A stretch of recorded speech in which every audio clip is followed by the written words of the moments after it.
Hello, friends. I'm Leigh Brown. I am in my office here in downtown Concord, North Carolina, where they have finally finished our street revitalization project. And we are very hopeful, those of us that survived the closed streets, that things are going to get better down here. So come visit anytime. Although, frankly, I'm not here as much as I have been because I've spent most of my time in Western North Carolina doing everything I can through Patriot Relief to help my neighbors in a time of disaster. You are here because each of you has decided something's got to change for next year. And this, y'all, is all that you've sent me. These are all of your comments for what you need for help.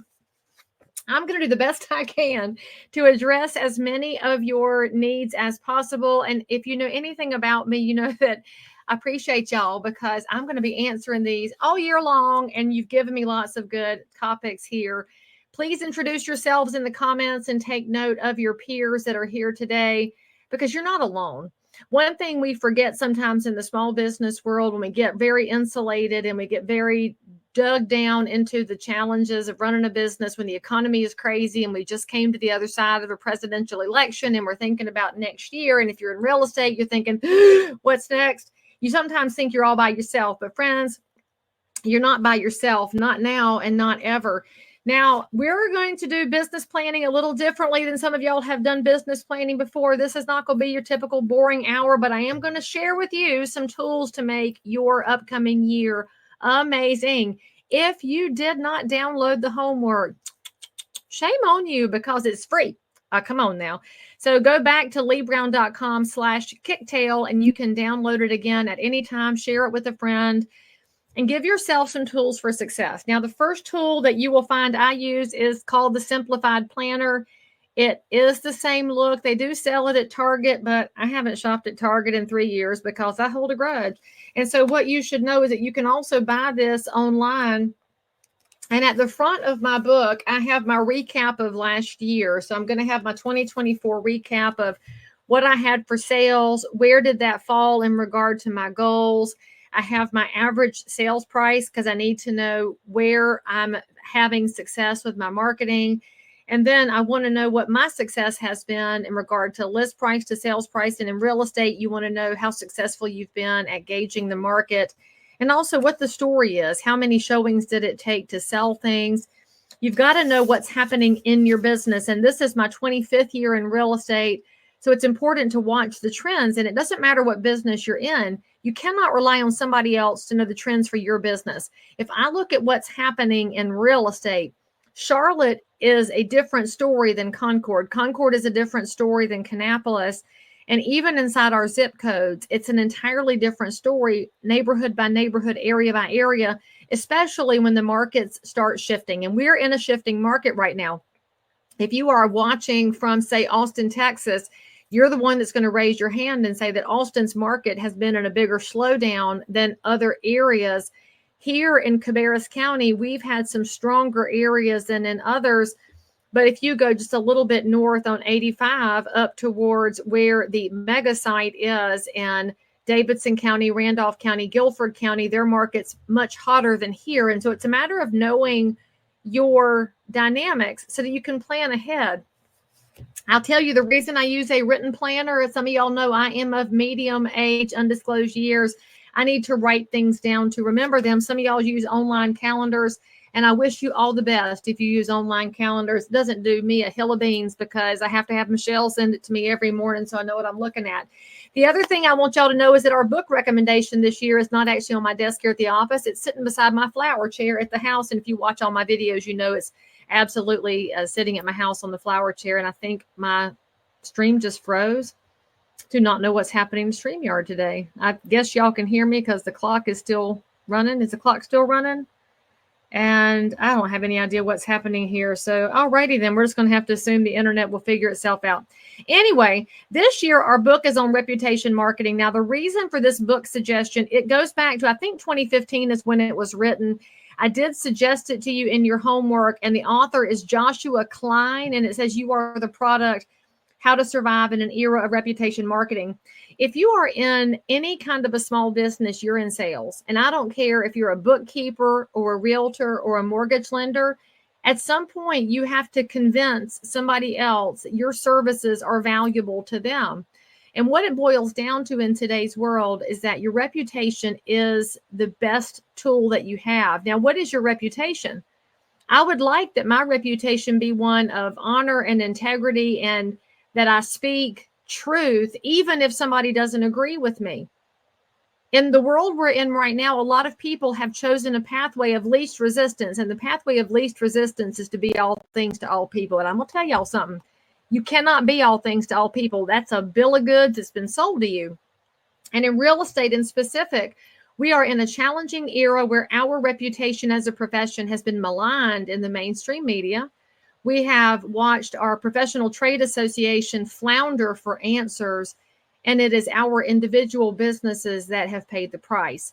So how do you fight that back? You have to realize that in a wildly competitive market like real estate, like mortgage lending, like running a boutique in a small town, you have to convince people there's a reason to patronize your business. Okay, so for the person who said you're having trouble finding the book online, it is out of print, and I am so sorry to recommend a book to y'all that's out of print, but keep hunting for it. Check Thrift Books, check your Goodwill website. It's worth hunting it down. There's other books on reputation management that are important, but why I want to start with you on that is that if you are letting somebody else dictate your reputation, you're lost already. You're not going to let the brand with whom you're associated dictate your reputation. They should be improved by you being there. That's your reputation improving them. I'm back. Okay, friends. Well, this is actually the perfect analogy for how to do your business planning. You don't know when things are going to go sideways. You don't know when things are going to be coming at you from a different direction. And so what do? You log out and you log back in and you keep going. That's your real estate business. That's your mortgage business. That's everything in life. Okay, so anyway, back to what I was saying about reputation management. I do hope that my reputation is one that when I get knocked down, I get back up, and I try to do it with a smile on my face. And sometimes my smile is fake, but if you fake smile long enough, y'all, your real smile will come back.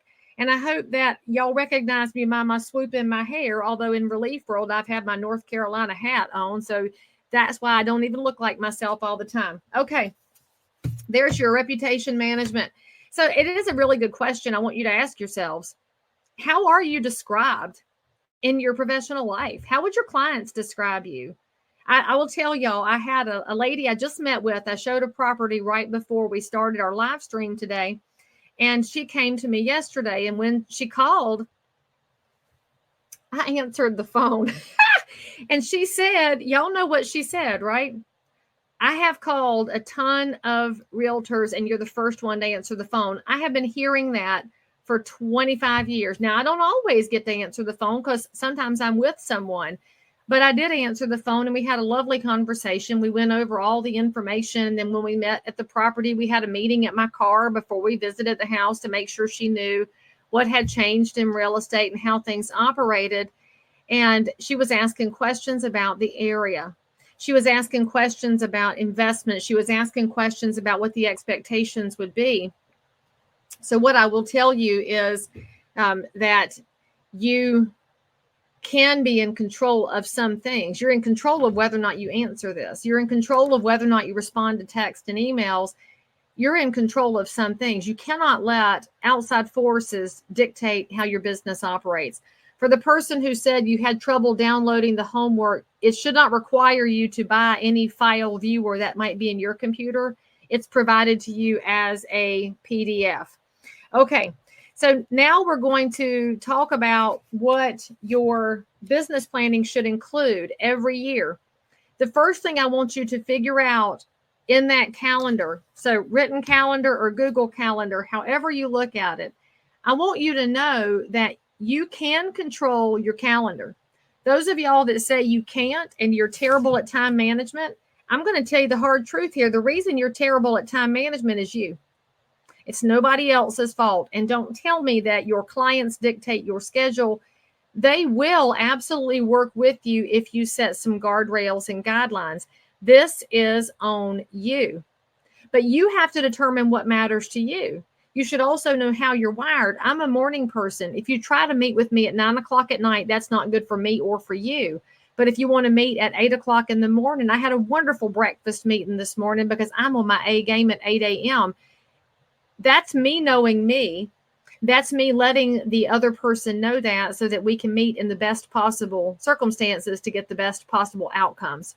Are you willing to set guardrails so that you can give somebody else the best possible outcome?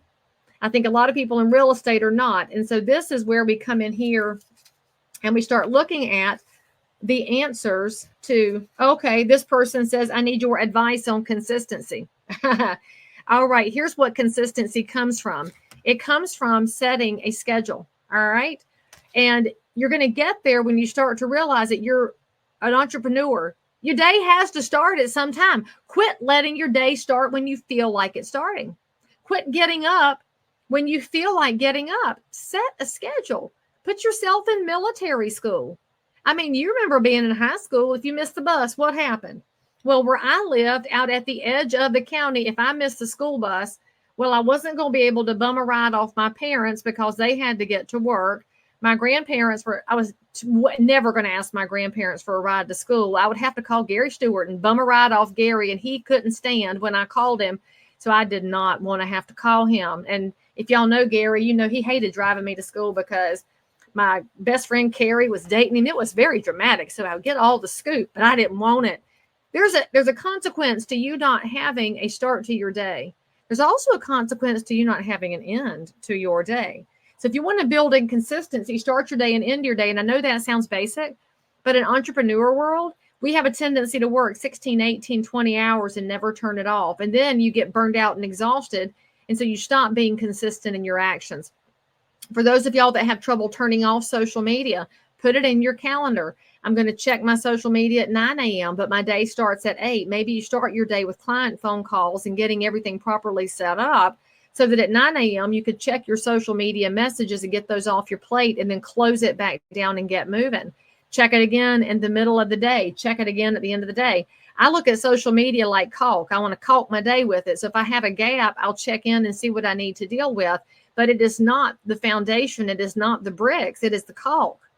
The foundation of my business is the interactions with people. And I don't mean over the interwebs. I mean over the telephone or face-to-face.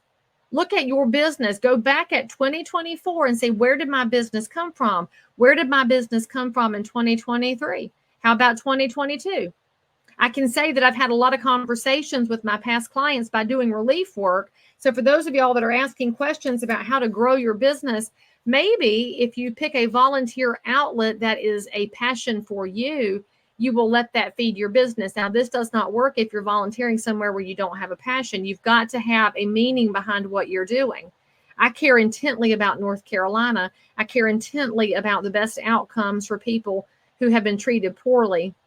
So I know that one day my business will benefit from this, but it might not be today. And I'm okay with that. So you also have to say, if I'm consistent in what I'm doing and in my messaging, am I okay with the outcomes not being what everybody else's outcomes are? I'm not going to sell as many houses this year because I've done relief work. You know what? I'm okay with that because I don't measure myself by other people. If you want your business plan to work, it's for you, my friend, you, just you. It's nobody else's business plan. Now, you should share it with someone. That's for accountability. You let somebody else know what's going on in your world so they can help hold you accountable. They could ask you, have you made any phone calls today? You should have a bestie in business that's willing to say, did you make your phone calls? So that you have to say yes or no. Now, they don't need to know how many you've got to make. They don't need to know all of your inner workings. But if you have somebody that will check on you, that is so powerful. Entrepreneurs get really lonely. And so because we get lonely, we don't always check in to see if somebody else is there to notice that we are or are not doing anything. COVID caused that for a lot of people. The whole COVID era, people going home and hiding out and hiding behind a Zoom screen. There was nobody to hold you to account. So if you're in a business where you are being asked to go back to the office, celebrate that. Celebrate that somebody somewhere is going to know that you haven't died behind the door of your house and the cats are eating you currently. And so when you think about this, you're in real estate, go to your sales meetings on Tuesday. I still don't know why Tuesday is a sales meeting day. If one of y'all knows the secrets, hit me up in the comments. But if there's a meeting, go to it. If you're in a local trade association, go to the meetings. What's the worst that could happen? You get a free cup of coffee and a plate of carbs that you should probably ignore because part of your business plan hopefully includes treating your body better by fueling it correctly. Because if you want to be consistent, you've got to also pay attention to what you're eating and when you're eating it, because you have to fuel this machine that you live in. So that's a couple of pieces of advice on consistency. All right, let me check the comments over here. Are we getting this right? Okay. Y'all are still just chatting amongst yourselves. Okay, if you need something, somebody's going to have to ping me, I reckon. Okay, look at here. I have somebody who says, I need advice on a total reboot of my business. Can I tell y'all if that's something? The fact that real estate is changing right now is the most exciting thing ever. In my 25 years, I have seen so many different market conditions and so many different conditions when it comes to days on market and whether we're a seller's market or a buyer's market or a balanced market. Anytime we go through a change, that's exciting because you have this opportunity to rebrand yourself. So go back to our homework book, if you can find it, or any book on that relationship marketing and that relationship branding and reputational management. That reboot, maybe it's coming because you haven't paid attention to your business. All right, so what went wrong when you didn't have your business operating well before? Too often we don't do a post-mortem on our professional year. Do a post-mortem on it, not just the numbers, but what did I do wrong? What did I do right? But more importantly, what did I do wrong? Because that's what you have to fix if you want to reboot your business. What I have found in real estate is that some of the best agents operate really well until the market changes, and then they lose all of their good habits because they forgot that they needed to go back and make some changes. One of the biggest changes you have to make is to talk to people in the business. I will say, I'm telling y'all, I'm about to lose my mind. All right, so I'm just changing to my phone. So I'm changing cameras altogether and see if this stream works better. So hopefully you're sticking with me and giving me a little bit of grace and forgiveness, because I'm really not happy with StreamYard right now, and I've been recommending them for a while. So anyway, let's see.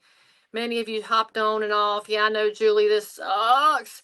Okay, I'm trying to get my mind right, because y'all have been trying to stop cussing, and this is not helping me stop cussing. I'm just going to be real honest with you. Okay, put my glasses back on so I can see y'all's commentaries. And I don't have the foggiest idea what I was talking about because now I'm irritated. But anyway, okay, let's get back to, how do we build focus and structure after surviving strokes? Oh my gracious. Okay, so one thing that I love about entrepreneur world is that you have the ability to recast things while you work through personal challenges. Now, here's the craziest thing about it, my friend, and I don't call names, by the way, from the comments, because I forgot to add a check block on there so y'all could say do or do not say my name. It's still blank on YouTube. Hopefully it's fixed. Okay. If you go through something like a stroke, if you are vulnerable about that and tell people, I've been through this, I just will say this, my client base is the most understanding and forgiving people on the planet. If they know you've been through that, there's a whole segment of people out there who have already been through things, and they will pour into you because they understand where you are. They will give you the space to grow through it. So resetting your business can be as simple as, I've been through this. Now, there are people that will say, I don't want to work with you anymore because I'm concerned about your mental capacities. Let them go. Those are the same people that are probably the ones that are going to work your last nerve. So ask yourself how much vulnerability you're open to. Are you willing to let go of a segment of the marketplace? I had to let go of a segment of the marketplace when I ran for office. Because first of all, that's a huge time commitment. But the second thing is, there are people out there that will not use somebody with a different political persuasion than them. I had to make that decision. And the beauty of it is there are still people of both political persuasions who are willing to work with me because they know I choose not to be ugly about politics. But it is an impact that you have to be aware of. So I want you to be thinking about this as you go through life changes. And in fact, this is what somebody said, they're looking forward to their spouse retiring. Well, when your spouse retires, you're probably going to pour yourself into your business even more. So you should carve out some time for them, but don't automatically drag your spouse into this business. My husband is an engineer. He has no business in real estate, and he's the first one to absolutely laugh his head off with some of the text you people send me. So don't make your spouse do what you do automatically. There is a wonderful person who texted in, how do I remind people I'm a realtor? It's very simple. When you answer your phone, you should answer it. Don't just text all the time, and don't say, oh, I don't know that number, decline. That's a terrible business plan, is to ignore your phone ringing. You answer your phone like this: hey, this is Leigh Brown with One Community. That's how I remind people I'm in real estate. When I answer the phone, I tell them I'm in real estate. And I do that in other places too. I'll answer the phone when I'm at the grocery store. I'll answer the phone when I'm in the parking lot somewhere, because people will then hear that I'm in real estate. No lie, y'all. I was running the Huntersville Half Marathon this Saturday that we just had. And I was checking in, and the little lady was handing out the bibs. It said last name Brown, first name Leigh, Leigh, not Lee like the pants, because that's my joke. And the fella next to me checking in said, wait a minute, are you Leigh Brown, the realtor? And I said, yes, I am. How can I help? He knew my voice because he's heard it so many times in the community. He lives one neighborhood over from me. I've never met this fella. We wound up having the loveliest talk about how he's had to care for his parents, and he's having to care for an adult child. We had a long conversation about life. And then he asked a question about real estate. So the other thing, if you want to remind people that you're a realtor, be the human side of yourself first and the realtor side second. Too many people that are in real estate or mortgage or anything, they go to the professional side first. Slow your roll a little bit. It's no different than dating. If you start telling people right away what you want out of the next person you want to date, they're going to run for the hills. Maybe you should ask them their name first. Just wild and crazy things. Now, let's see what a good question is. Ooh, I live in a rural area. I need to generate more leads. If you are a rural person, then you know that your business is different than an urban market. And I'm somebody who works in a suburban market, but I grew up on a rural farm situation, and I've been working in rural markets since the storm hit. So I've been placing a lot of referrals because I don't pretend to know those areas. Now, if you're rural, you're probably an expert in land. You're probably an expert in residential, and you may also know some things about development or commercial. You're more multifaceted than somebody who's in a city who could be super specialized. So if you want to generate more business, get more educated. I will tell you, I think the best classes available in real estate world are at the Realtors Land Institute, RLI. That's if you want to sell land, you should know land is different than houses. So if you're in a rural market, go get yourself more educated. It will cost some money and some time, but those are investments you can make in your business. In fact, this year, I invested in my business by getting my auction license. And for those of y'all that saw those videos, I did get my license through the education at the Western College of Auctioneering, which is in Montana. I took my in-person bid calling enchant classes there, took the rest of the class online, and sat for my North Carolina license in August. When you are thinking about how you can build your business, sometimes it's an education and specialty. So I'm excited now because I can auction real estate and personal property and automobiles. In fact, we got one coming live tomorrow, and I'm super excited about it. All right. So where do I go to become an expert in my area? Look at you just segueing me in, sister. How do I find out what's being planned in my area, like plans for new communities, businesses, transportation, and anything else? You're going to hate my answer here, but listen, if you want to grow in your professional life, and I don't care what area you're in, it doesn't matter what your professional space is. If you want to know those kinds of things and be really drilled down into your county and zip codes, get involved in planning and zoning. The planning and zoning boards are often made up of appointees. And in many areas, I've looked them up when I go out to speak and teach. There are openings in these planning and zoning boards because nobody's asking for that appointment role. And the mayor or the town council or city council or county commission, whoever's in charge of it, may not know that you are willing to be appointed to it. Now, you have to go into those roles with an eye for service to the community, what's best for the community. And then if the business comes later, it comes later. But at a minimum, you'll have knowledge to build your business. If I were running a stationery shop, I'd want to know what was happening with business coming in and out, because that's going to allow me to answer for what's coming in. If I see a growth in wedding businesses, I would want to make sure I had wedding information on hand if I were a stationery shop. And if I didn't see any wedding venues, maybe that's what you open up, and you learn this from service. So one of your 2025 goals might be to look at your town council, your city and county commissions, and figure out where the opportunities are for service. And at a minimum, maybe you're too chicken to serve because you don't think you have the knowledge yet. Well, you probably know more than the ones currently serving, but that's a different discussion altogether. You can always go to the meetings, they're open, and some of them are on Zoom, although I recommend you go in person, because then if you have a question, you can raise your pretty little hand and say, hang on just a minute, I got a question here. And the reason I suggest this as your 2025 business plan, investing an hour a month and getting to know intimately what's happening in your area when it comes to planning and zoning and growth could be what changes your business 10 years from now, because you're the one that was there at the beginning to raise a hand and ask questions. That should always be our goal when we're business planning, asking more questions. And whether you like the answer or not, ask the questions. All right, how do you increase your price point or enter the luxury market? Well, you've got to get to know where the luxury people are. You're not going to build the luxury market hanging out at the apartment complex in the lower income zip code. Just is what it is. Now, some of y'all might think, well, Leigh, that sounds ugly. Okay, sorry if it sounds ugly. It's called the real world. Now, if I work the apartment complex in a less expensive zip code, but I'm good at first time buyers, man, lean into that. Get where your market is. But if you want to work the luxury market, you should get to know the luxury builders. And you could call all of them and say, may I tour something you have under construction? Get to know the product, get to know the upgrades that are available. Ask that builder, what are the architects including now? What are people requesting?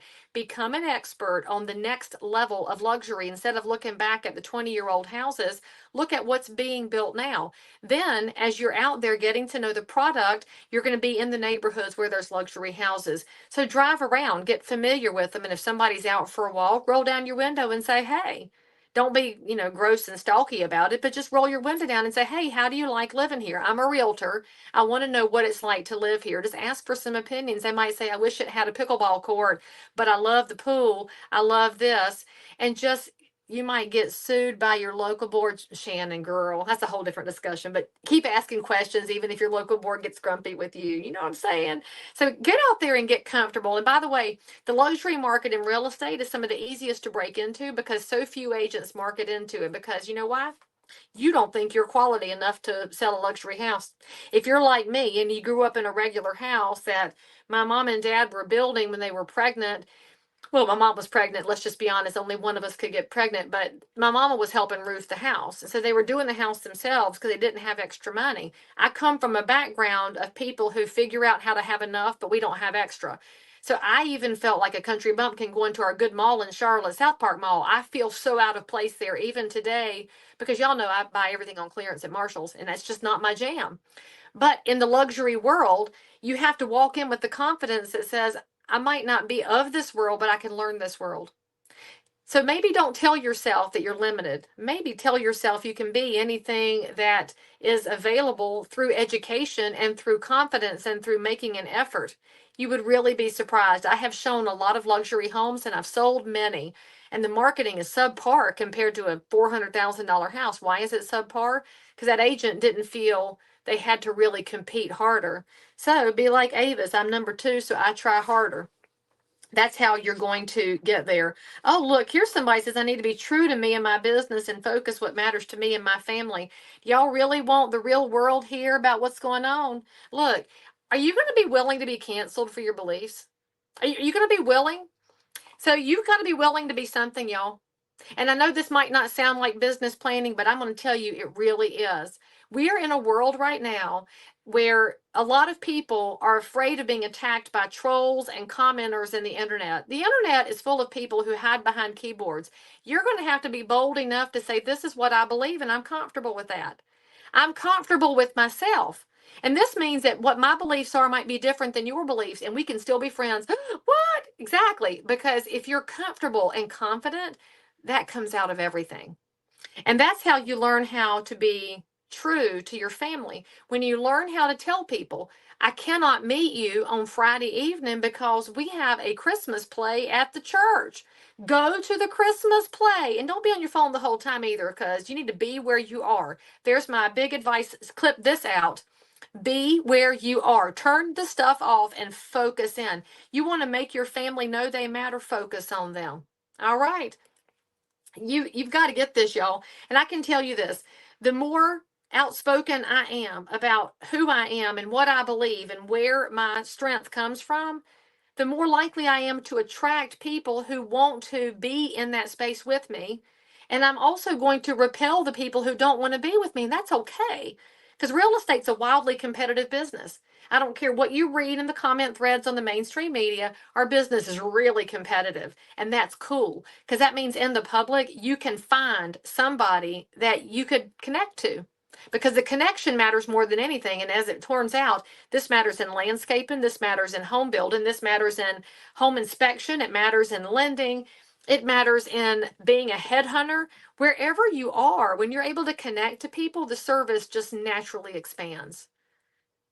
Your family has to matter more. If I could change anything in my life, and I will be so honest with y'all about this, I would go back. And I would not have said yes to so many speaking engagements. I would not have said yes to so many times to pitch our pack. I would not have said yes to the association so many times.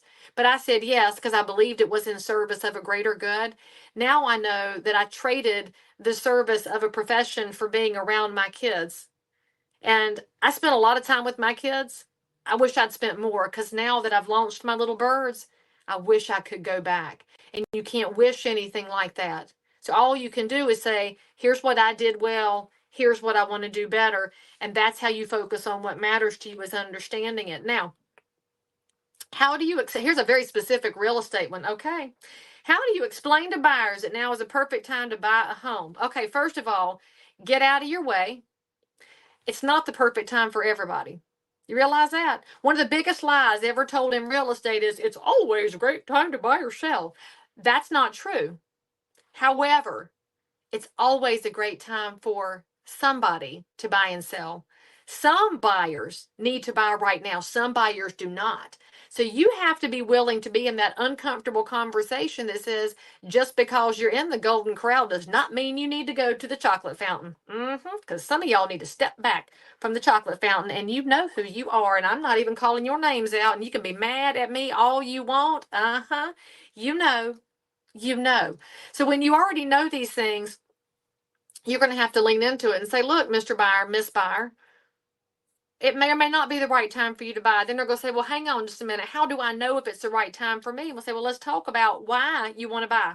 Why do they want to buy that house? Is it because their lease is up and they're paying $2,200 a month in rent? But with today's mortgage rates, they could buy at $1,800 a month. For that buyer, it might be, oh, snap. It would save me money to buy. Maybe we should have that conversation. But if they're paying $2,200 a month in rent and the house payment would be $2,500, you say, all right, well, tell me, why are you willing to pay more to buy a house than you are in rent? Because they might say yes and they might say no. Are you willing to let them say no to you?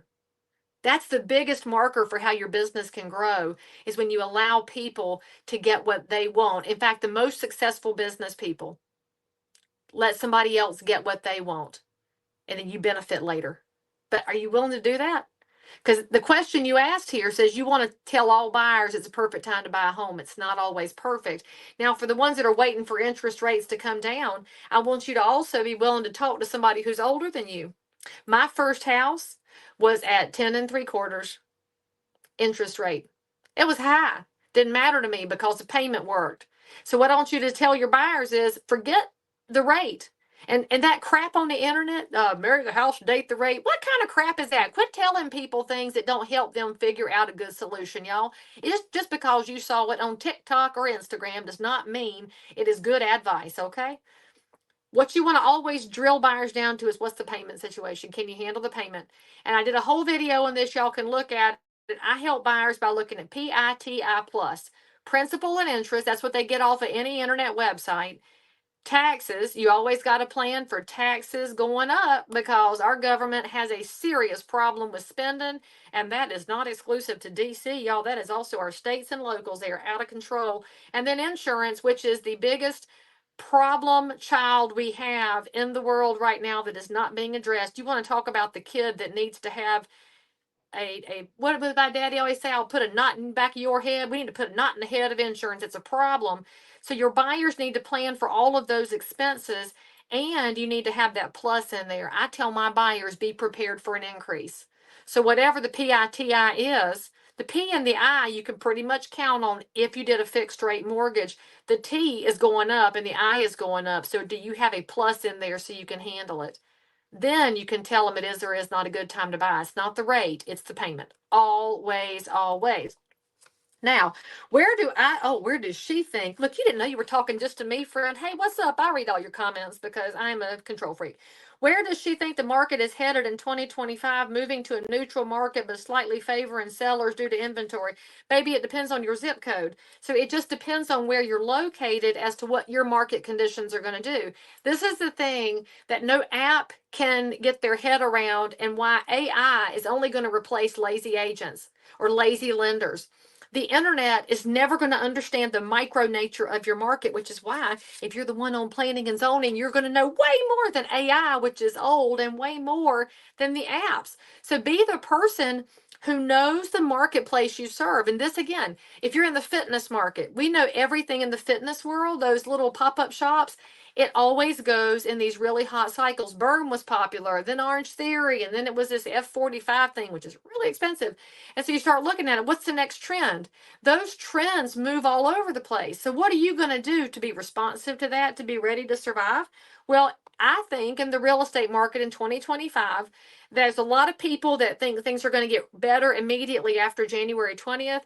While I do think we're headed in a positive mindset, I don't know that we're going to be able to see action happen fast enough to overcome the insane spending that's gone on by our federal government and the fact that inflation has not gone anywhere. It is really sticky and it is causing people to have a headache, and unemployment's coming. I do think we're going to see some challenges come in the market because of unemployment, because of inflation, and because some of the changes that need to happen, like cutting the number of federal workers, that's going to cause some headaches for federal workers. So it depends on where you are. Maybe there'll be a problem in Arlington, Virginia. Maybe there will be an uptick in Tampa. I don't know, but you should know. And then you should let the public know that you have a handle on what's happening where you are. I did add my auction license because I want to offer an additional option to sellers who aren't comfortable with days on market increasing, because our days on market have been increasing. I also want to be available to the banks on the day that there are some foreclosures coming back into the marketplace. I want to be available for that. Do I think foreclosures are coming? Yes, because there are people that when unemployment hits and because they've tapped out their home equity lines, the public thinks they're sitting on a big bucket of money because the house went up, but if they spent the equity, there could be a problem ahead. So get yourself super educated on your zip code. You don't have to know everything, y'all. And please stop. Even if you're in a regional multiple listing service, my multiple listing service here in Canopy goes all the way up into the mountains. And I've been in the mountains a lot in the last 9.5 weeks, but those are not my real estate markets. And so when a buyer reached out to me for a lot, well, there she is, there's Star Franklin. I had somebody wanted to sell a lot up at Lake Lure. That is not my market, that's Star's market. So even though I'm there and I know some, I know the surface, she knows the depth. So be the person who knows that market all the way through. And then you're able to tell sellers and buyers that your advice is worthy of being considered. And speaking of worthiness, there is a question here about how to get into a meaningful Bible study routine. Do y'all want to know what that looks like? Yeah, pick it up every day. And I don't mean the app, because a lot of people use apps. I just don't think that apps are the answer to the world. I need my real hard copy so I can have that kinesthetic feel. I like the smell of a book too. Y'all know that's been no secret. So pick it up and just open it. Just start reading. That's where your meaningful routine will come from. And also, this person had asked, how do I find a solid study group? Well, you can join my devotion group on the interwebs here. We have a core group that like to converse every day. It's called Daily Devotions with Leigh Brown, and we do a lot of underlining and earmarking. And Lisa in my team, that's what helped her get back on path, is to have a book that we share. So I do have a devotional book that we do. That's one of your links in your books. And so if you want to get into a routine, join my routine. You're welcome to join us through the interwebs and then make a friend locally. I'll just tell you that if you're looking for a church, in my opinion, find one that understands Acts 2, and then you'll be in a place that can do great things. I found out this past week that I'm a Baptist-costal, and I about just peed on myself laughing because that was hilarious. All right, so this says, I need to reboot my motivation after an exhausting year of setbacks. I'm so glad this person asked that, because that was asked through about 45 times in here, is how do I get the motivation back? All right, I can't give you your motivation. In fact, one of my agents came to me and said, I need you to set my fire again. I can't set your fire. If you are here for kick tail because you need Leigh Brown to kick your tail, that's not the purpose of this. The purpose of this is that you know that you can kick your own tail. Now, what that looks like is up to you. For one of y'all, that might be getting a day job so that you can get your finances stabilized so that you can focus on real estate. For you, that might be focusing on your family so that you can get your marriage straightened out. I can't kick that tail for you. You have to find it. I do worry about the young people right now because the lack of drive and passion, I think, is hurting our next generation. So what's yours?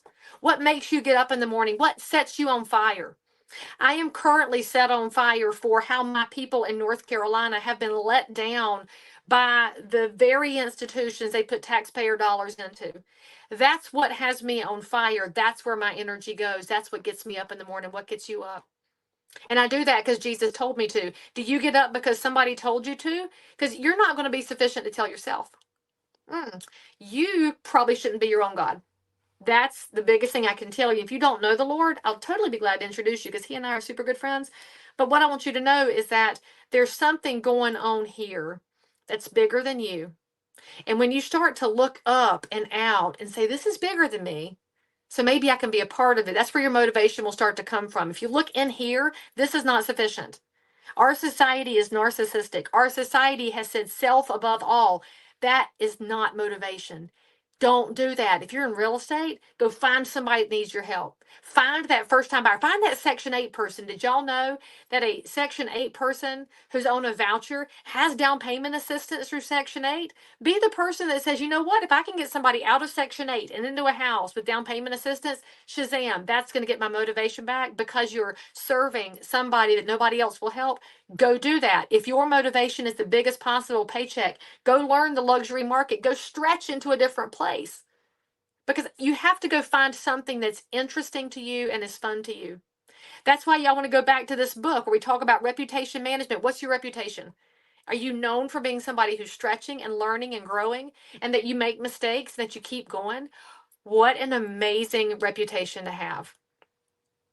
Oh, hearing 2025 is all about teams. I actually think 2025 is going to be the end of some of our teams because many of our teams are built on buyer agents. And historically in real estate, we have taken somebody who's newly licensed and sent them out to learn on the backs of buyers. What a terrible training plan that's been for our profession. What if instead that person comes in with us and we educate them on how to serve and what questions to ask before we set them loose? Because right now they're going to have to ask how to get compensated when they don't have any idea how to sell a house. So I think teams are going to actually shrink into people that are highly competent and can balance each other's talents. I do worry about our newly seasoned agents and what they're going to do to get up and running, but that is why we do have some brokerages that specialize in fresh people. Now, speaking of different kinds of brokerages, I do see a question here on how to properly switch brokerages. As somebody who has obviously lost agents, I've been in the business a long time. Some agents leave me because they need more money or they want more money or they need to have their name on the sign. They want it on the marquee. And some just get tired of the fact that I'm a superly structured, processed person. The best way to leave is not to do what people like to do to me and send me a text and say I'm out, which is pretty gross and tacky because you don't want to burn bridges in this business. I can tell you that memories are long. And in fact, one agent who left me about a year and a half ago, he switched to a brokerage that's run by a good friend of mine.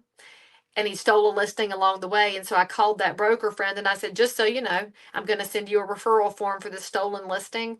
And this is what you're bringing in. And I wish you all the best because it's a really small world in a big competitive space. And we do have to look out for the best interest of the consumer because the consumer shouldn't get dragged into that. Now, that being said, you call your broker and you say, here's what you've done well. Here's what I need. Therefore, I'm changing because every broker does something right. Nobody is all the way bad. Can we just address that? Our society has told us that some people are bad to the core. They're not. Everybody has some goodness somewhere, even if it's accidental. So acknowledge that. Acknowledge what they've done well. And then if you need something different, that's okay. That's why we're a wildly competitive business. It's why when I started this whole Patriot Relief Project, I partnered with a couple of local brokers. Cindy and Kirk Hansen from Coldwell Banker have been my partners in this. They let us use their parking lot. They got a hole in the parking lot because the truck was so overfilled. I love them. I love their agents. One of their agents has been volunteering with me building these temporary tractor sheds. We have the healthiest relationship ever, and they are 0.3 of a mile away from me. Their brokerage is different than mine, and that's good. Another broker, Chris Puckett, been our local president here. He runs one of the biggest brokerages in the area. He leaned in a different way because he had different constraints on his time. So when you're changing brokerages, just know a lot of us really like and respect each other, and we know that our environments are different, so it's okay to switch. Don't think of yourself as some kind of a sneaky snake, unless you're a sneaky snake, in which case, please go land with a sneaky snake person. Okay, let's see. Some of y'all are just talking about the team thing there. Okay, so I have a really important one here that you might not be in this space right now, but somebody you know is. And I always like to address one of these because y'all know I am, in general, a high D personality. I forget to hug people, I forget to nurture people because that's what it is. And I'm working on that. I'm not there yet. I'm terrible at gift giving. I move too fast for a lot of people. I'm definitely so far from being where I need to be. So I look at 2025 as a chance to get better at those things. But that's also why I'm grateful for Pia, who works in my office, because Pia reminds me to slow down and love on people, because I'm better at loving on strangers than I am on the people close to me. And I don't know if y'all are like that too, but this person said that 2 years ago, her husband passed and they've been married for 48 years. And so I can tell you right now, what I read here is that this would have been her golden year if her other half were not waiting for her on the other side of heaven. And she feels she's behind on the market because she was caring for her husband and she feels lost. So I want to tell you this, friends. Real estate is that space where you can simultaneously be lost and found. You're found by your clients, and it's easy to love on strangers, like I just said, but you can feel lost in your own personal world because it's really heavy in these offices when nobody sees you. Your clients love being poured into, but they don't want you to pour into them all the time. So sometimes they don't want to know everything that's happening with you. So you got to learn how to feel those things out. But then you remember too that after that many years and you've been in the business 30 years and your son's in the business, maybe you just accept the next phase of life and say, maybe it's time to let the son take the forefront and let him stay in the forefront. And I'll back cleanup. I love being on the bench. I love being the person who's able to provide the advice, provide the counsel, and then cherry pick the phone calls that come in. Maybe you start serving other people that have been in that space that you were in 2 years ago and you lean into it. I don't know why we tell people to grieve so quickly now, y'all. We tell people to grieve and be done and move on because on the internet, if you've lost a loved one, well, the timeline moves on. It's kind of like the hurricane that hit North Carolina. The timeline moved on and people have forgotten about it. Unless you're square in the middle of it, then you don't forget about it. Let that be your story. Let it be your story that you haven't let go and that you're honoring the grief by sticking in it, and then let people know things. All right. Now, there is a space here. I took over for my dad. As y'all know, he's a realtor emeritus. He is retired from real estate, which it did irritate my mother because he didn't have to pay dues after he became an emeritus and he retired anyway because he just wanted that pen. But he enjoys playing golf and he enjoys woodworking and he loves playing golf with my son. And nothing makes me happier as a mother than that my dad and my son hang out and my dad cusses in front of him on the golf course. But we're going to have to talk about that later, Daryl Thomas. So anyway, just embrace the next phase. The future of property management. I love my Kathy Robertson here. She's an amazing property manager, does prison ministry. This woman is so amazing. What you should know is that property management is always going to have a space because investors will start to step in. Anytime the markets are in a oddball spot where they are stabilizing, houses take longer to sell, some people will lose their patience and they'll decide to rent it out instead. Property managers that are properly out there can provide an alternative to selling or to cutting your price. A lot of agents are just going to say, cut the price 50 grand and be done with it. But that seller might say, I'd rather wait it out 12 or 18 months or 24 months and see when things start to change again. Property management can absolutely be a tide over if you understand the pros and cons. And that's what a professional property manager does. You don't just say, I'll stick a tenant in here. You talk to the property owner and say, here's the pros of renting, here's the cons. and let people become fully educated. I think our educator property managers are going to watch their business explode as the market slows, and the ones who are in it for a quick hit will go away, and I'm fine with the quick hit people going away. Okay, now let's see. I need help prioritizing. Oh, law. Okay, so this is a very important business planning skill. How are you going to read those books I gave you? A lot of y'all will probably hunt them down, buy them, and there they will sit. That's probably not going to improve your life a whole lot if you just buy the book and let it sit there. That's why if your Bible has dust on it, it ain't doing your spiritual life not a darn bit of good. So how do you prioritize that? You're going to have to decide that that's worth spending your time on. You're going to decide to put your phone in airplane mode. You're going to decide that you want to spend 15 minutes reading. And I'll just say this. When you're trying to prioritize your life, figure out again where you are. And I'll take reading as an example. Most of us have become terrible readers because we are watching our attention span reduce because of things like TikTok and the internet and the notifications that come in like this. And life is surprised all the time. You can't focus on reading because you need to slow down, let your brain absorb. So you might only read 2 paragraphs before you doze off in your flower chair. Excuse me, that's me. So before you doze off in your regular chair. So give yourself permission to read for 5 minutes uninterrupted. And then the next week, stretch that out to 6 minutes. You'll find that you can get back to reading, and that's going to help your brain grow in a different way. So if you want to know what's happening in your industry right now, you're going to have to read the briefings from lawsuits. You can't just read the headlines. We can't read the headlines on anything, y'all. Go deeper. I go to Substack for my news. For those of y'all that want to know where I get my news, it ain't from the mainstream media because I don't trust nary one of them. But I go to Substack and I follow independent journalists. I look at X as a way to find some angles, and then I go digging. That's how I do my research. And the fact that I can sit and read for 15, 20, 30 minutes is what allows me to become more educated. You're not going to get educated on headlines, y'all. Thoughts for someone transitioning from full-time back to real estate sales? Okay, that's a great question. What I want you to know, this is the hard truth of it, okay? It's hard to survive in real estate as a part-time person because this is an intense job that has been treated poorly. In fact, a lot of us in the business have treated it like a side hustle. Real estate's not a side hustle. Do you realize we're handling somebody's biggest financial instrument? The most money they're going to spend, they're spending with you. You need to be committed to that. And that means that to get into this and do it right, you need to be full-time, you need to be vested. And for those of y'all that are part-time agents, it's not that I don't love you, but I don't think you can provide the right level of service if you're not completely in for real estate. And I do think the markets are going to start to demand that part-time agents find a different way to be involved. So you're asking, can I do open houses? Not in the new world. In the new world, you can no longer do open houses unless you're the listing agent or the listing office. And so make sure that you know the rules in your state and you know the outcomes of the settlement.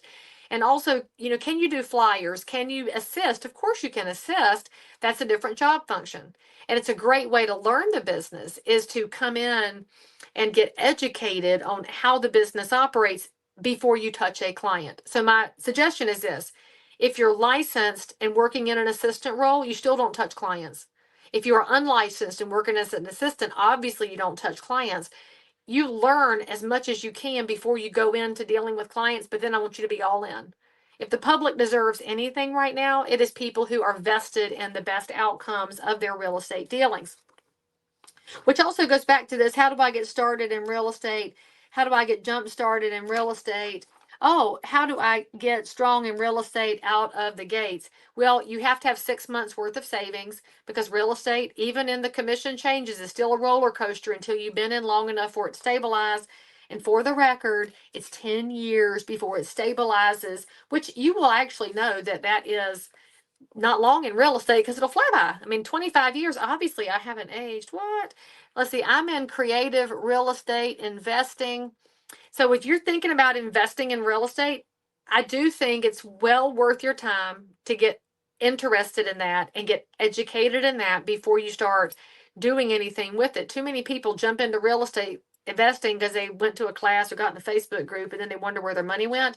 I would talk to a professional property manager before you invest in real estate so you understand the schematics of working with tenants.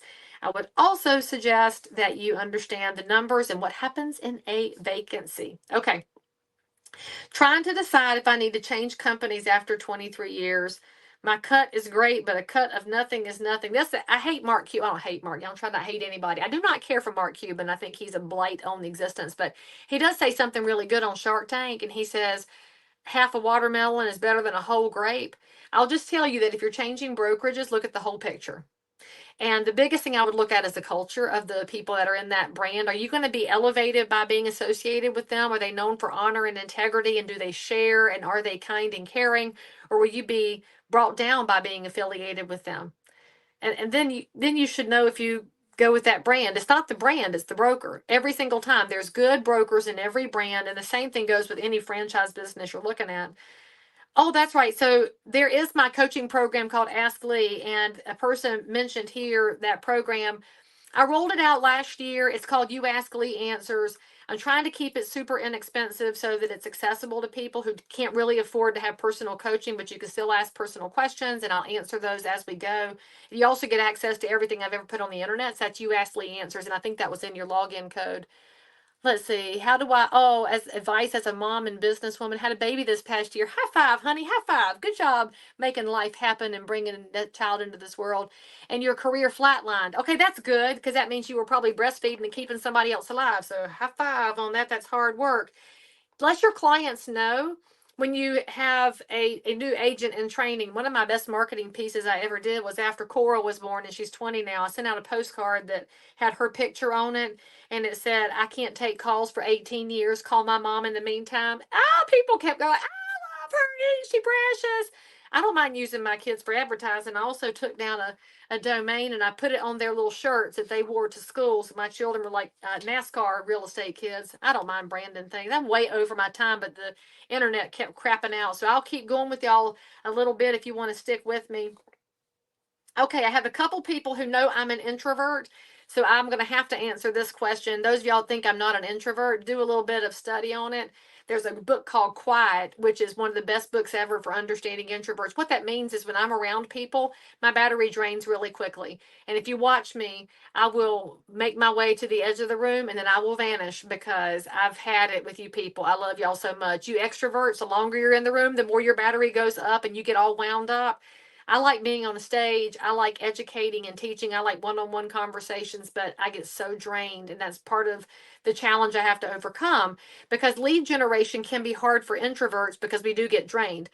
The number one thing you have to understand is that it's okay to be an introvert, and it doesn't mean that you're unable to have conversations. That's a misnomer about introverts, that we're terrible at talking. We're great at talking. We just are better in different environments than extroverts are. So to do good lead generation, put yourself in the place that will work for you. I do great lead generation at the grocery store because I can walk around with my reading glasses on in my list and I can look up and speak to people, or I can look down at my cart and keep going. People know who I am because I have a signature hairdo thanks to Noel, and they will walk over and say hello, but they come to see me because I'm in the same place all the time. Well, kind of, I'm either in the food line or the Lowe's Foods, so they can come find me. I'm mad at Harris Teeter right now because they're owned by Kroger. And y'all can ask me why I'm mad at them. I'm not going there anymore. Let's see. How do I actually reach my goals? Well, first of all, you have to write down your goals. Oh, what? And then you have to track to them. All right. So I love a lot of y'all, and you're going to put together a basic business plan based on your downloads. You're going to say, here's what I want out of 2025. And then January is going to roll around. And just like your fitness goals, you're going to go to the gym twice, and then it will land in a pile because you'll get busy with this one thing over here. And then it's going to roll back around. And in June, you'll say, let me see how I'm doing. And then you're going to look and say, well, shit, I'm so far off the plan right now. It's all over for me. And then you just throw it out. The only way your business plan is going to work and the only way you're going to hit your goals is if you track them. I'll give y'all an example. You know, I'm a runner. I didn't become a runner until about 12 years ago. My dear friend Virginia dragged me out to go running. And this was because I had put on a bunch of weight after having my 2 kids. I didn't like it. And I didn't want to be that space. And so she took me out and we go from this mailbox to that mailbox. And she slowly dragged me out more and more frequently till I built a pattern. It was her influence that helped me build that habit. The same thing happens with your sales business. You will get there when you start slowly but surely tracking your habits. The number one thing you can do is call people. And when I say call people, I ain't saying text them, and slide dial has gone out of fashion. I want you to go to your contact manager in your phone and just start calling the people in it and saying, hey, And if they're ugly to you, then just don't call them anymore. Don't delete them. On their name, you put DNA, says do not answer. And that way, you know they were ugly to you. So just carry on, but don't delete them or you'll forget about them. And just keep going through and calling people one at a time, and then two at a time, and then three at a time. Because prospecting is nothing more than nurturing the relationships you already have. Now, if you're in real estate or you're in mortgage, your business has seen this many changes over the past couple of years. What better reason to reach out than y'all have questions? Can I help you with anything? Because people have questions and they're not necessarily sure that you're available to be asked. Because what if you're like me and people assume you're too busy to talk to? I can't tell y'all how many people when I call them, well, you're so busy. I'm like, let me decide how busy I am. I called you. Hey, what's up? Maybe we should get out of our own way. And then you'll start hitting your goals to the point where now y'all know that I do run every day. Part of how I get there is I have that app Strava on my phone, and I have friends in Strava. That's because I've learned not to post my runs on my feed every day because y'all would just hate me for that. But I can talk to my runner friends about it. We look for each other to run. So I'm looking to say, hey, look, there's Melissa. Hey, there's Charles. Hey, there's Ray. And that encourages me. That's how you hit your sales goals. You have to put a plan together. And at the core of all of this, if you know who you are and you know what you're chasing, it's easier to get there. If you aren't comfortable with who you are and you don't really know what you're chasing, how do you expect to get anywhere? I mean, the world told you to go sell some other made up number. What if that doesn't fit you? Your goal's not going to be my goal because you know what? You're not me. And that's a good thing. And the world is probably glad there's not but one Leigh Brown. Let's just be honest. Okay, how do I keep the pipeline full when the busyness starts to take over? Ooh, sister, that is such an important one because that's what happens to people in sales when you hit the season of abundance, because it happens. A season of plenty, you're busy, busy, busy, and then suddenly you don't have time to continue growing. You got to carve it out. So in my office and in my coaching and everything I do, it's always about one phone call a day, because no matter what else is on your plate, you can make one phone call. Make one, and then you've done something. That's what keeps your pipeline full, is doing something. You know what? Compare it to a house when it's going to freeze outside. Y'all know how to keep the pipes from freezing, right? Even those y'all in Arizona have heard this on the interwebs. Do you know how you keep a house's pipes from freezing? You cut on the spigot. And how much do you have to cut it on? Just a drip. A drip keeps your pipes from freezing. But if you do nothing, you're taking a big chance. The pipes might be okay, but they might freeze. And if they freeze, you know what? It's a very expensive fix and could hurt your whole house. That's the difference in prospecting and not prospecting. And now that I've said that, if I can't clip this out, I'm totally making that a new video now that I've said that out loud. I love how I think of things as we go. Setting up systems that work, implementing systems. I need systems. I'm not efficient. I have piles. I need systems. Oh my gracious. This is like the systems crowd in the this is first names that start with L. You people need systems. I do have all of my systems available on my website. There's some free downloads at leighbrown.com. There's also some things you can purchase that are a little more intense. The first thing I'll tell you is that living in piles is a dangerous place to be. When I got into the business with my dad, his office was a series of piles, and he panicked when I touched them because he knew what was in which pile. And I disagreed with him because I would find a little scrap of paper like this. And he would say, well, that's this one. And I'm like, did you ever call him back? Like, oh, no, because he would call him back then with his great charm and personality and get his way out of it. And this is a nice little note here. Oh, that was I put that over here in the other pile. See, I got some piles too, but not as many as Daddy did. And the way that you get out of that is, first of all, carve out the time, turn off all your devices, come in here and make 3 piles. Keep it, throw it away, and then must be dealt with. The keep it might be little happy notes, because I save all the notes y'all send me. Somebody sent me this really nice card, and it says, never above you, never below you, always beside you. I love that message. That's like life. Oh, this was actually from somebody I gave a present to, and she's obviously good at thank yous, and I suck at gifts, but here we are. So I keep this. That's a keep, because I like having people's handwriting. I love personal notes. I love it. The throwaways would be, this thing was a magnet that came from the bank, and I'm going to make a video because it's great content. Then I'm going to toss it because I don't need it. And then I have the things that I have to do, which will be the notes that I just tossed over here in the pile because it was sitting in the wrong pile. Now I'm going to do this when I get off the feed. That's how you get rid of your piles. Then you have to commit to not letting the piles happen again, which means focusing in on running your business. And I can tell you, every business that I know needs to get more business focused. All right, let's see. One more question that was very important here. Where did it? Oh, yes. Okay. And I'm going to give this one to you because it applies to anybody running a business who needs some sales advice. All right, here is the last question we're going to address. And by the way, make sure you've hit the bell for future notifications because I'll keep answering these throughout the year. My camera went crooked. Okay, fix it again. I'm not OCD, I'm CDO. Put the letters in the right place. This person says, how do I get comfortable asking for sales but not coming off as pushy? Do you know how you do that? You do that by not being pushy. Don't be gross and don't be icky. And you know what gross and icky feels like. Hey, how you doing? It's always a great time to buy or sell. Hey, market's moving. Are you moving? If you're saying things that sound like a used car salesman, that's why you're being perceived as one. However, you can set this up in a whole different way. And I'll tell you what Daryl Thomas taught me all these years ago. My dad is the king of sales because he is the king of reading people. He is the king of caring about people. And because he reads people and cares about them, when he has something to sell, they know it's coming from a place of service. That's how you stop being pushy. So, what my dad taught me on the very beginning of my business, and this was in working with buyers, every time we look at a house, Mr. and Ms. Buyer, I'm going to ask you if you want to buy it. You can say yes, you can say no, but I'm going to ask it every time. And then you go show a house. And maybe it's the worst house you've ever seen. And for those of y'all that are early career in real estate or thinking about getting in, honey, you don't know what a bad house looks like. We saw them in 08, 09, 10, 11, 12. It's coming to just know what you think is bad. It's coming. So you walk into that house and it's the one where the 2-year-old was teething on the walls. I've seen it. The IV bag was hanging from the breakfast room fixture. I've seen it. The carpet was black, and not because they bought it black. They bought it in beige, and then they had never once cleaned it. And so, ew. And so I asked my buyers, y'all want to buy this? And they're like, are you freaking kidding me? I'm like, I told you I was going to ask. Okay, no. Well, then let's head on. What did I do? Set an expectation, followed through on it, and gave them permission to say no.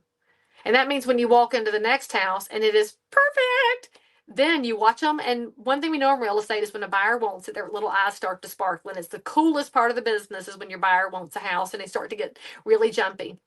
Then you look at them and say, y'all want to buy it? And they're going to say, yes, we want it. You gave them permission to say yes. That's really what sales is giving somebody the permission to say yes or no, accepting either outcome, and allowing the best interest of them to be at the forefront. And then nobody's going to think of you as a pushy salesperson. They're going to think of you as somebody who made good on their word. And isn't that what we want for our 2025 businesses? Don't you want to be known as somebody who's going to be honest, whether somebody agrees with you or not, that they're not going to be ugly about it, but that at the core of everything that they're doing, they have your best interest in mind? I think, frankly, it's how we fix everything that's going wrong in our society is if we help other people to a better outcome. And that can apply to your business too. So my challenge to you is this. Look at that homework. I know you don't want to. And I know some of y'all said you had trouble downloading it. Try again. It's in PDF. Carve out an hour. And you've got plenty of time coming up between now and January your 1st because you're going to have some quiet time. Maybe you spend an hour in front of the Christmas tree filling out the papers and thinking. Get your husband or wife to sit nearby and bounce some things off of them. They'll probably listen and pour into you if you allow that space. Maybe don't assume that your spouse isn't interested in your business plan. Don't assume that your teenage kids aren't interested. They have insights because they hear everything that you say. And then create that starting post. And once you create it, share it with a friend. You can look through all these comments and you could probably look at some profiles and make a friend. If you're involved in the Women's Council of Realtors, there's wonderful leaders there. If you're involved in the Residential Real Estate Council, you've got some top professionals there. Your local association may have a past president who's bored and needs to have a job, so they will stay out of the way of the new president. Just saying, maybe you lean on them and say, hey, would you be my accountability partner? And then be vulnerable enough to send them your business plan and say, look this over. Maybe that's your broker. Maybe it's just a friend. But find that space. Be vulnerable. Be willing to be right and be willing to be wrong. And at the end of the day, there's a really great 2025 ahead. The question is whether you're going to choose to make it a really great 2025. And I can't choose it for you. I can't design it for you, but you can. And when you feel really low and you feel really burned out, because several of y'all said you're feeling some burnout, that comes when you don't rest. And for the record, there's a difference between sleep and rest. Sleep is something your body needs to function. Rest is when you honor the space of needing to detach, turn it off, and sit.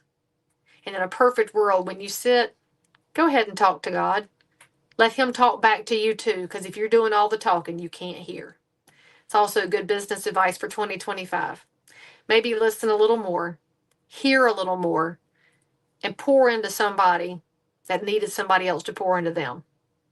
I really appreciate y'all hanging with me for a little over an hour. I really appreciate your patience with StreamYard, and I can't wait to call their customer service and let them know of all their opportunities for improvement. And I'm trying not to cuss. And so I'm going to work very hard to be a really pleasant person on customer service, because why not? Life's moving way too fast. So I'm going to make it a little better every day. I challenge you to do the same thing. And if you need anything from me, then sign up for You Ask Leigh Answers, and you can ask your little coaching question. I'll answer it on the spot, and you can actually benefit your peers because they probably had the same question and they were too chicken to ask. But mostly, don't let the outside noise distract you from doing great things. Don't let negativity keep you from being the positive force that you can be.